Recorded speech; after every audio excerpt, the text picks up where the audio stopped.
Eu tinha uma outra pergunta, não sei se o Rafael quer colocar alguma coisa para Eu ele. queria Pronto. aproveitar esse gancho que você trouxe do Uhum, contexto uhum. histórico, né? Fala um pouquinho para a gente sobre o contexto que Tomás vivia lá no século XIII, né? A questão do agostinismo, do averroísmo, né? Dos mendicantes, para que o nosso telespectador, né?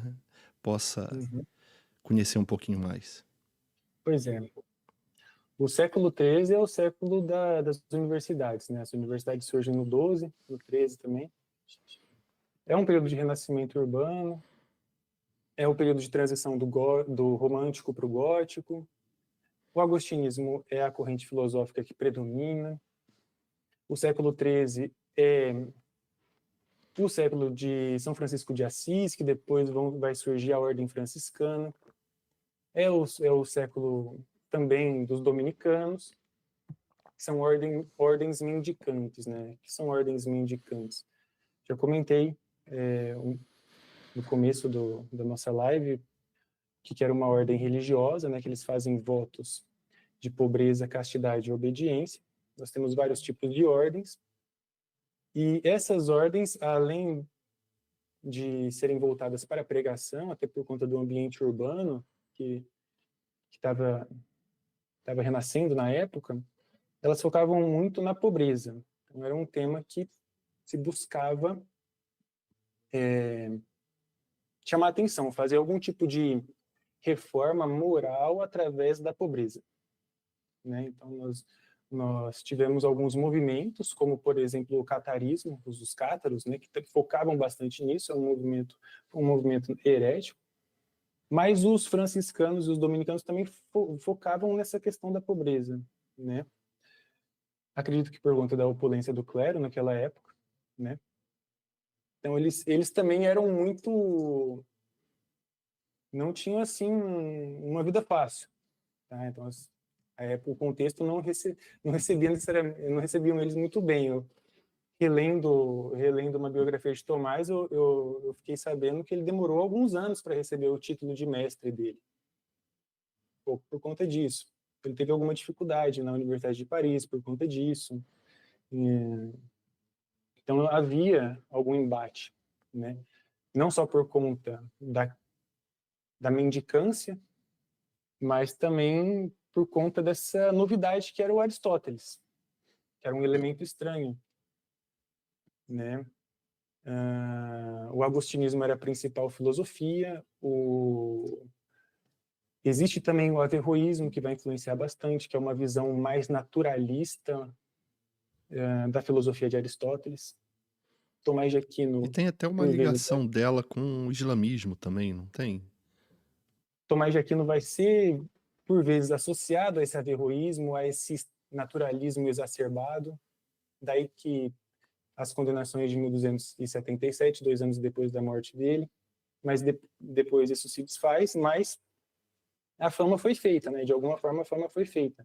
Esse naturalismo exacerbado em Tomás de Aquino, porque associaram ele ao averroísmo em função de Aristóteles, porque os dois utilizavam Aristóteles. Averroes era um comentador de Aristóteles árabe, né? E eu não sei, mas provavelmente Islã, né? Ele pertenceu ao Islã. Eu sei que o Avicena também era. Então, eram os dois principais filósofos árabes que Tomás utilizava bastante. Não somente ele, a Avicena e Averroes vão influenciar bastante a filosofia medieval.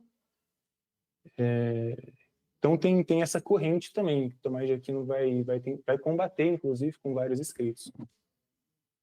O século XIII é século de cruzada, é século de... A sede papal, em algum período, não ficou em Roma, ficou em Viterbo. É o século de Dante Alighieri, da Divina Comédia. É o século de uma tradução da Cabala, do Zohar, que é aquela vertente judaica Mais mística, né? mais mística, esotérica. Então, no século XIII, nós temos a tradução para o latim. Enfim, esse é o principal contexto. E a influência de Aristóteles, né? As universidades, é o século das catedrais, é o século das universidades. Bem, João, tem também Tomás de Aquino também tem uma influência na cristologia, que é basicamente o estudo, né, sobre Cristo, sobre a pessoa de Cristo. Essa influência dele parte da questão das disputas ou foi um trabalho, algo que ele construiu à parte, não tinha a ver com o método das disputas ou o método escolástico? Eu acredito que esteja relacionado, sim. Eu acredito que esteja relacionado, sim, porque nós vemos nos escritos, ele vai expressar a sua cristologia através do mesmo método. Através do mesmo método. Ele se encontra na terceira parte da Suma. Tá lá, né? A primeira parte da Suma é Deus e a criação. A segunda parte da Suma é a criação voltando para Deus, que é a moral. Ele vai dar um enfoque na moralidade humana, que é a maneira como nós voltamos a Deus, a maneira como nós participamos da providência de modo ativo, ele vai dizer. Não com essas palavras, né? E a terceira parte é só a cristologia, que já é o encontro com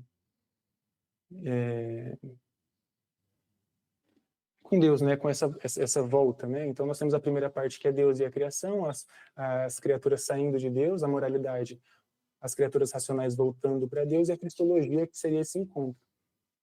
Ele vai trabalhar na cristologia a alma de Cristo, vai trabalhar bastante a alma de Cristo, como é que acontece essa relação entre duas naturezas em uma única pessoa.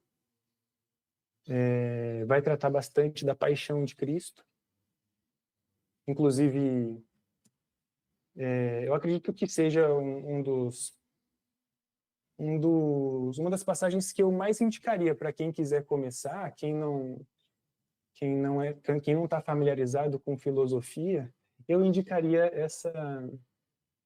esse trecho da terceira parte da Suma, que fala sobre a paixão de Cristo. São as questões 27 a 59.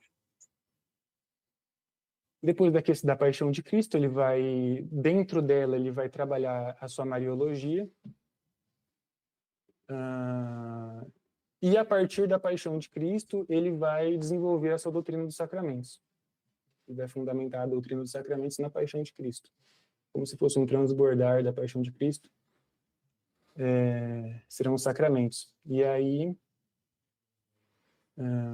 ele trabalha isso ali. Ele não termina a Suma, ele para no sacramento da penitência, que também é chamado de confissão ou de reconciliação. Faltava ainda o matrimônio, a unção dos enfermos e a ordem, se eu não me engano. Quem vai completar isso vai ser o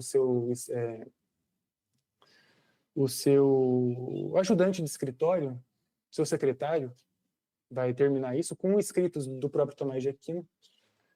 O Tomás ele vai interromper a Suma, ele fala que não quer mais escrever, porque ele tem uma revelação mística, né?